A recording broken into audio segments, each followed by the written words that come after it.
OGAccountability.com. Whoa, whoa!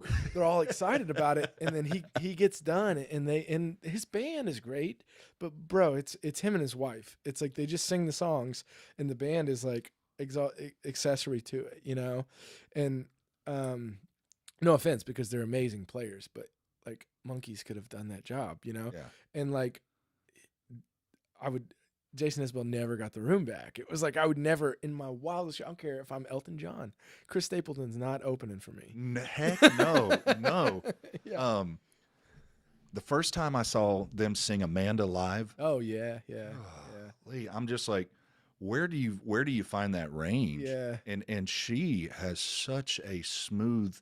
She's amazing. Her transitions are perfect with him. Yeah. You know, he's got that rasp, that hard, Yeah. a lot of A's and B minors, hits those Yeah. those notes and hits them real hard. Yeah. And she brings such a balance to his Did you voice. see that Super Bowl performance? Oh my God. Isn't it life changing? I watched it at least 6 or 7 times on my phone. Yeah. Oh, it's unreal. He's playing a baritone guitar, just like it was so good. You've probably seen it. I got a kick out of this. Chris Pratt was filling in for somebody Oh, really? on a Tonight Show, you know, so he's filling in for, I'll just say, Jimmy Fallon. Yeah. And Chris Stapleton came on, Okay. and they sang Time of My Life, you know. Oh, yeah. Yeah. So Chris Pratt starts singing. Well, when Chris Stapleton kicked in, you've got to watch it. Chris Pratt goes, like, holy crap, that guy really just hit that note, like Yeah. completely left him It's speechless. it's unreal. And you know, you talk about hitting that point where you like you said, hey, overnight, just blow up.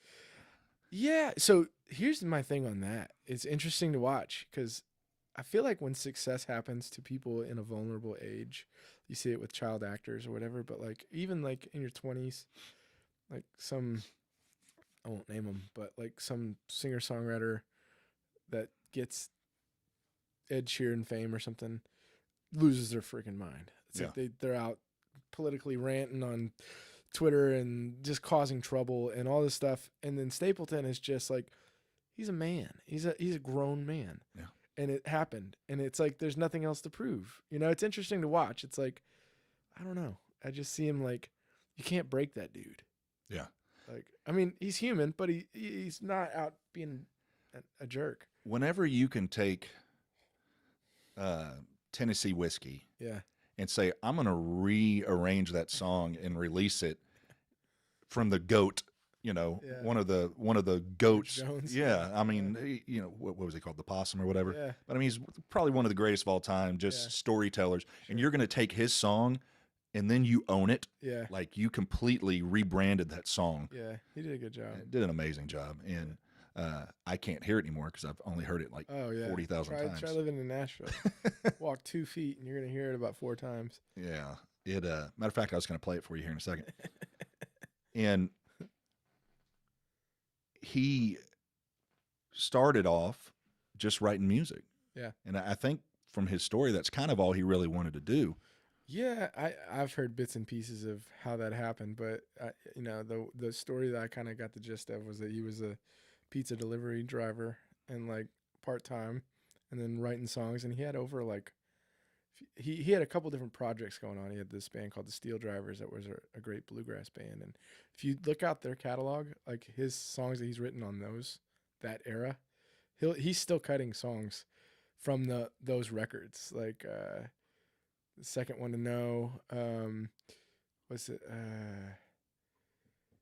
I'll have to look, but like all those songs were written while he was in this bluegrass band he was a singer of, and they actually recorded them and put them out, and like he had over 100 songs recorded. Goodness gracious. And this was like kind of, you know, the end of the 90s, like 2000, like I guess he was around the early 2000s, late 2000s, but people were still kind of buying records, which was a revenue generator, you know. Now it's hard, you know, publishing is hard, but to have over 100, you know, that's pretty good. It's pretty great. That means that what you're doing is right. So when you get a new song out, Ben, and you go to is iTunes the best place to go find your music? Where would you suggest if somebody's listening, they want to get your music? Where do they go? I don't know. It's every day I have this conversation. Napster. Napster. Yeah, it's Kazaa. Um, I don't know. Like I feel like if anybody that can share it is gold. I don't really care if you buy it at this point. There was a time where it was a big battle between people buying music, and I think if you're on a big scale like Metallica or the people that really got hurt by it, I totally understand the argument. But for a newer art, or been in it 15 years, but like for an artist that relatively unknown in the grand scheme of it, even if you stream it and you share it, that is like gold for me because that means somebody's hearing it and they're gonna go to a show, and they're gonna buy a T-shirt, or they're gonna fall in love with what you do, um, and that's all I can ask for because I'm not gonna make money on you buying my record, unless you buy it from me off like a disc out of my car. Yeah. Like it's like, and yeah, I'll see a little bit of money, but it's pennies on what it costs to make it. You're not gonna make your money back on iTunes. A lot of people don't realize cutting a record Yeah. isn't just, hey, I got together and I threw some, like, you have sound engineers, you have it's more than just showing up. It costs money. It takes money. Money makes the world go round. Definitely depends on how you do it. There's a like that scenario. It's a lot of ways to slice an onion. It's like, but typically it does. Is not everybody is a sound engineer. Not everybody is going to be able to mix their own record. I'm definitely not there. I'm learning a lot of things about home recording to where I can track some things, but man, it's still, you're talking about mixing songs and hiring somebody that knows what they're doing. At the minimum, you're looking at $300-400 a track, and then you get 10 tracks. That's $3-4 grand. That's just the mixing part of it, and then you're talking about band members coming in, or you're talking about studio rates, which studio rates are, whatever. You can get it done these days. And a lot of people, you just said something. When you get a sound engineer, you still have to rent the studio. Yeah, It's not like, oh, I have a sound engineer, everything's free. No, you have to pay. Everybody's got their hand out, and I don't mean that the way that sounds. Sure. It's a business. Yeah. So everybody, some people, that's how they make their living. So it costs money all the way around. Yeah, there's levels of it too. I mean, you can get it done cheap, but it just depends. It's like everybody has their own thing. What was it for the longest time when Pro Tools got real big? Everybody was out buying Pro Tools, Yeah. and then they realized, I need a degree to run this thing. Yeah, it's pretty. Like now with Logic, like Apple stuff, I use Logic, and not because I didn't really know. I didn't know Pro Tools like crazy, but like I knew enough to get around it, But like Logic it's all Apple stuff is like crazy intuitive, Even running iMovie or whatever, it's like you drag and move things, and like it all kind of goes together. All that at the end of the day is just a place to put your recording, Like it's a way to edit, and it has nothing to do with the sound. You're talking about the sound of your recordings come from your microphones, your room, your performance, and then if you have compressors or delays or reverbs or whatever your effects you're putting on it, which a lot of times can get done through plugins, but it boils down to your performance and where your mic is and how it sounds, most of the time. That was the thing that we had a guy at my dad's church we hired to come in, and when you get a professional that will take all of his meters out and get everything set perfectly, and you realize, wow, this sounded like crap before. Yeah. Like, dude, you're good. Yeah. And well, hey, here's a check for $1,100. Yeah. You were only here for 3 hours, but yeah. It is everything. Sure. Just like this little podcast, you get the right microphones, and it changes even the sound. Pick up the deepness of your voice, how far it's supposed to be, all this different stuff. And I don't have the patience for that. Oh, dude, EQ is the hardest for me because my ear is not like I can kind of make things brighter or make things darker, but like you talk about a real engineer that knows what they're doing. Like I got two buddies that I call every day almost about studio stuff, and one lives in Austin, one lives in Nashville. And I've had recordings that I've recorded and I've spent hours on just tweaking, moving things, send them to them. They send it back and it's like, I don't know how you did that. I don't know how you did it because you use the same equipment and it sounds better. You're just their ear is like That's their ready, talent, man. you know? Yeah. It's crazy. Music is probably one of the top.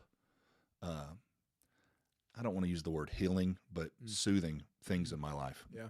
Well, music, I can come in here and I sit down at the piano, and I've written tons of songs. A lot of songs we'll play at the church, but it's a lot of songs I just write for me. Yeah, for you sure. know, and but to hear somebody who can tell a story, and that's what you're great at.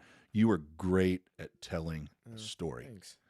Absolutely great. And in fact, imitation is the greatest form of flattery.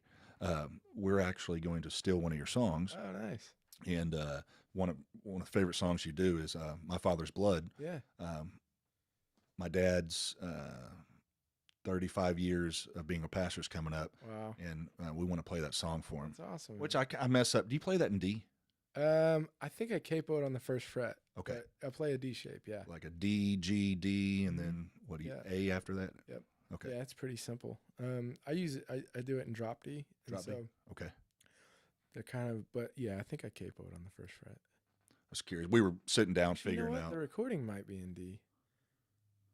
I remember when we made it, that recording, the producer that did it was a piano player, and it's hard when you throw a capo on the first fret for a piano player. They're like angry. They're like, "How dare you? Please play it in D." Because I play so- piano, so I know it. It could be in D, but I've been playing it out in D sharp. But Is that where you're? What range are like? Is it A? Is it D sharp? Is that where you're? yeah, F.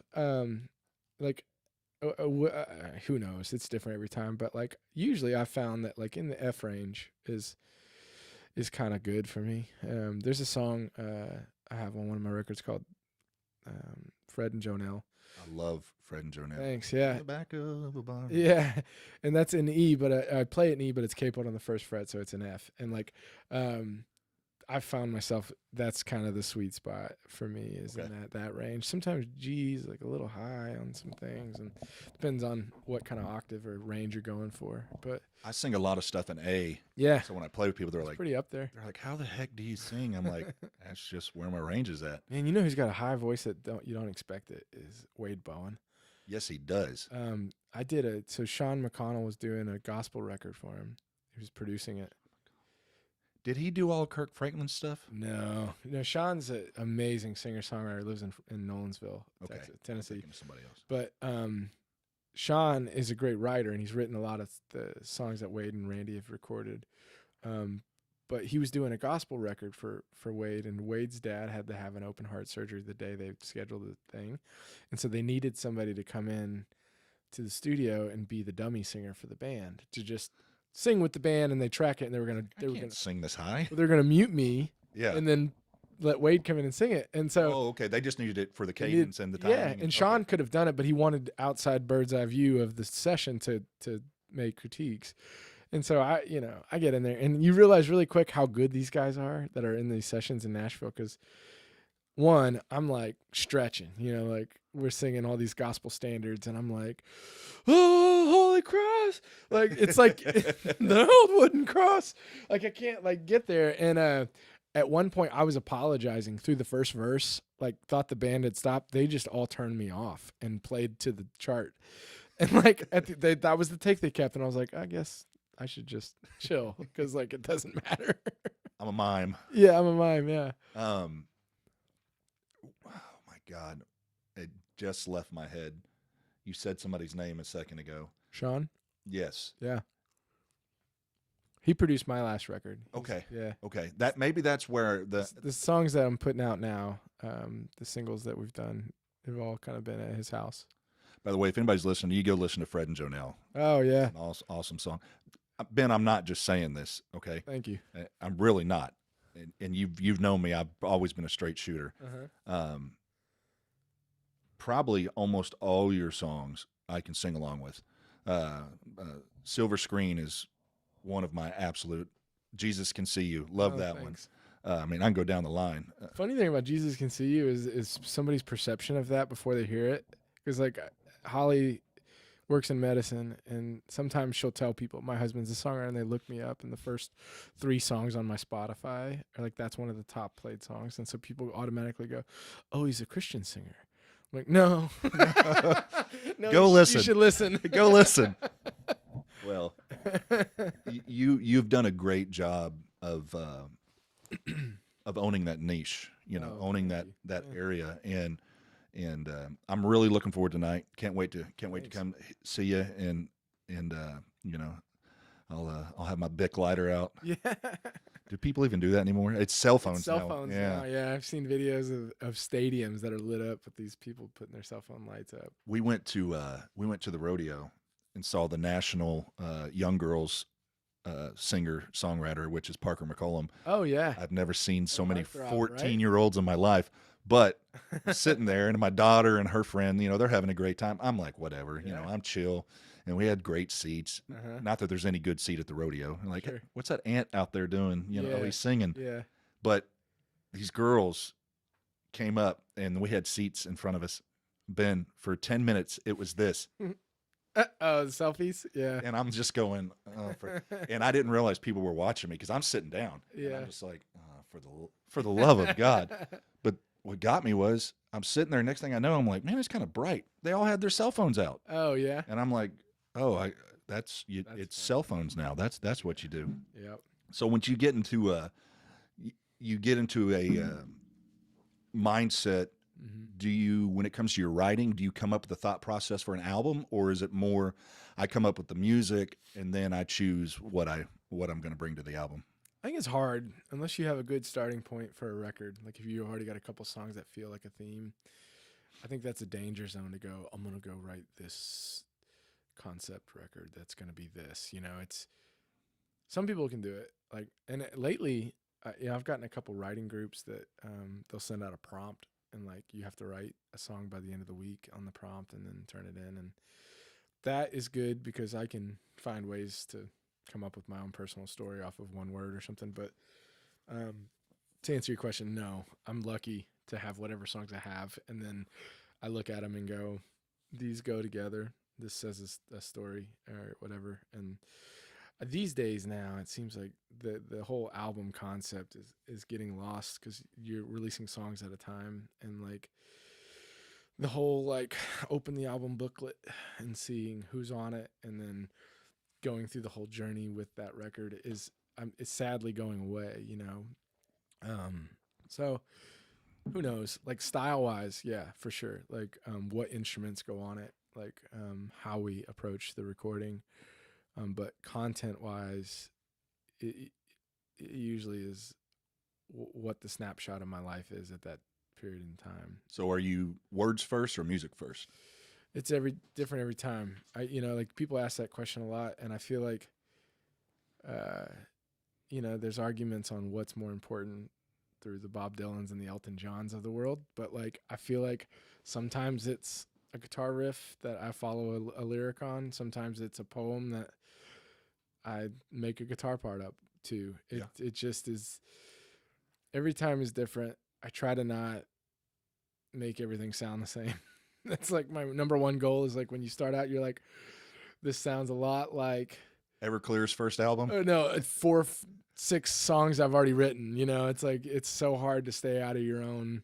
And I didn't mean to hate on Everclear, No. but their first album, ding, ding, ding, ding, every song sounded the same. Oh, did it? Yeah, That's and funny. so sometimes you'd think, it's this song. And like, no, it's the other one. Yeah. Everclear's good. I think that's every artist. That's hard because you get in a comfort zone. You know how to correlate something. Ray Charles. Yeah. You hear him play before he even sings, it's Ray Charles. Elton John, Yeah. when he hits the piano, you already know he has his own unique Yeah. sound. And But the thing about Elton John that gets me is somebody brought this up one time and we were arguing lyrics versus melody. What's more important, because you can get on Bob Dylan's soapbox all you want and like, but interesting thing they brought up is like, okay, you tell me 10 words from Benny and the Jets. And you can't do it because you can't understand how crap he's saying. But everybody can go, don't, don't, don't, don't, don't. Yeah. It's the melody that that hooked them, you know? And it's hard because there are really important lyrics. Like I just listened to Bob Dylan's version of To Make You Feel My Love on the way down here. and you're like, God, what a great song. But you hear Adele do it, and you're like, whew, Yeah. it's you know, For y'all who don't know who Adele is, yeah, Bob Dylan. Bob Dylan to me is like Frank Sinatra. yeah. Their cadence, the Oh, way they hold words, only they can do it. Like yeah. Frank Sinatra, when he'd sing and he'd be like Chicago, you know, the Oh, way yeah, he'd yeah, hit yeah, his cadences, yeah. and then you sing along with him, and you're like, you sound like crap. You can't do it. You coming in too quick. Sound like a phony. Yeah, yeah. You know, Willie Nelson too. What a distinct thing, you know. Like Willie Nelson, his delivery was almost imperfectly perfect every time. You know, it's like he would come in a bar too late, and you're like, "Is Willie awake? Like, is he like somebody no, nudged he was him?" high. He was high, but it's so perfect every time. You know, in his own way. That's, I mean, you say that somebody that proved that. I love his voice. He catches a lot of flack, which I don't know why, because he's so unique. Mhm. Robert Earl Keen. Oh yeah, He has proven that you don't have to have the sure, smooth, silky voice, and you can write some songs that are just amazing. sure. And some of Yeah. them, you know, are silly songs, but people know him because he's got that hook. He catches you. Yeah, And, he's a great storyteller. He's a great story. Yeah. I like. So I was at Green Hall, and he was playing. Mm-hmm.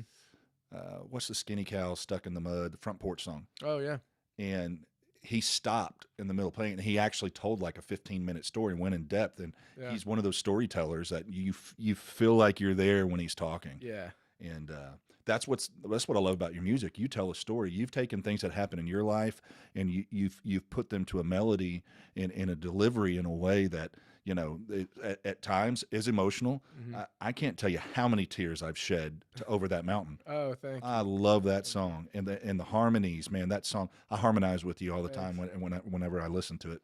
Yeah, And you take the music and you have a love for it, and it comes across. Oh, You know, so it's not a job. It's not just a job. sure. You know, and when you watch somebody who's good at what they do, they make it look easy. And that's the problem. Is a lot of people are like, oh, well, it's easy. I'm going to do it. It doesn't work that way. Just make it look easy. I feel very lucky if I get anything. You know, I talked to Alan a lot about that. It's so easy to lose your thought on how to do it. I feel like there's a John Hyatt quote where he's like, every time I get done with songs, I feel like I forgot and I have to relearn how to do it. You know, and that's not like a humble thing. I honestly feel very lucky because it's all, I feel like creativity is so confidence based. Like that's why writer's block exists, is like, because when you're in writer's block, you start getting anxiety about your work, and that's what happens. It's like there's nothing physically about you that you can't write these words and put them in. It's all how good you feel about it, you know. And Alan will tell you the best time to write a song is right after you've written one, because you're on a high, and it's like whatever. But I don't even know why I got on this tangent, but it's I feel lucky, you know. And like right now I'm currently in a good stride, and I kind of want to keep it rolling, you know. It's like this prompt writing stuff has been a kick in the butt to complete things, which I love about that, because so many times I'll get in a mode where I'm like, oh, this has to be great. It has to be really good. And you outthink yourself before you get to the next line. How many times do you write a line and scratch it out? Oh, always. Like everything's always being edited. It's that's a given, but like you'll can the whole thing. Oh, that's crap, you know? And but the thing about this, there's this group that I'm in, and it's like 8-10 writers, and they gave us a prompt last week. It was sandpaper. Just completely random word, and you have to write a song. Yeah, I think I sent you. You the sent word. that one. Yeah. That's right. Yeah. Okay. And you got to write a song with the prompt before the end of the week. You have to write it by yourself, and you have to finish it before Wednesday. There's only rules. And for the finishing part alone is gold, because it's a kick in the butt to go, oh, it's Wednesday. By midnight I got to finish a song. You know, if you want to get ahead of it, you can get ahead of it, but you have to get over the hump, over the block of, is this good or not, and turn it in, you know? And a lot of times that's some of my best songs lately have come from prompts, because it's like, I got to do this. I'm not going to outthink myself and then Yeah. give up on it, you know? Overthinking in just about anything in life Yeah. can really mess you up. Oh, But yeah. man, when it comes to writing music Yeah. and All of this is a connection, right? It's like, it's all a feeling. And like, if you can, that's why co-writing is such like a hard situation, because it's all calculated. Co-writing is like, you got to really be on the same page with somebody to get magic. And there's a lot of co-writing being done in Nashville, and it gets to be where it's like, okay, we need this kind of song, and so you all attack it as a business a procedure, right? Like Yeah. you go, oh, let's say this in this many minutes and this tempo and feels like this. It's like you're writing a jingle, and there's a cohesiveness to writing on your own. I think that like it just tells this honest thing. And like you listen to these old Merle Haggard records that he wrote by himself, or songs, you're like, there's no way he would have brought that into a co-write, because you could not say that in a co-write and people be like, yeah, sounds good, let's say that. They would laugh you out of the room. But it's the edge of the song that you caught and you latched onto, you know? I don't know, I give you an example of it, but like it's just so much of it is like the worst part of the song is the best part of the song in a weird way. I don't know. But all that to say is connecting with people. If you can get through your whole thought by yourself, the odds are that your audience is going to understand that rather than. You do a great job connecting with people. Oh, thank you. Absolutely great job. Ben, I know you've got to hit the road and get on. I just realized how late it was. Man, thank you so much for being here. Thank you. I really enjoyed it and looking forward to the show tonight, man. Thank you. Yeah.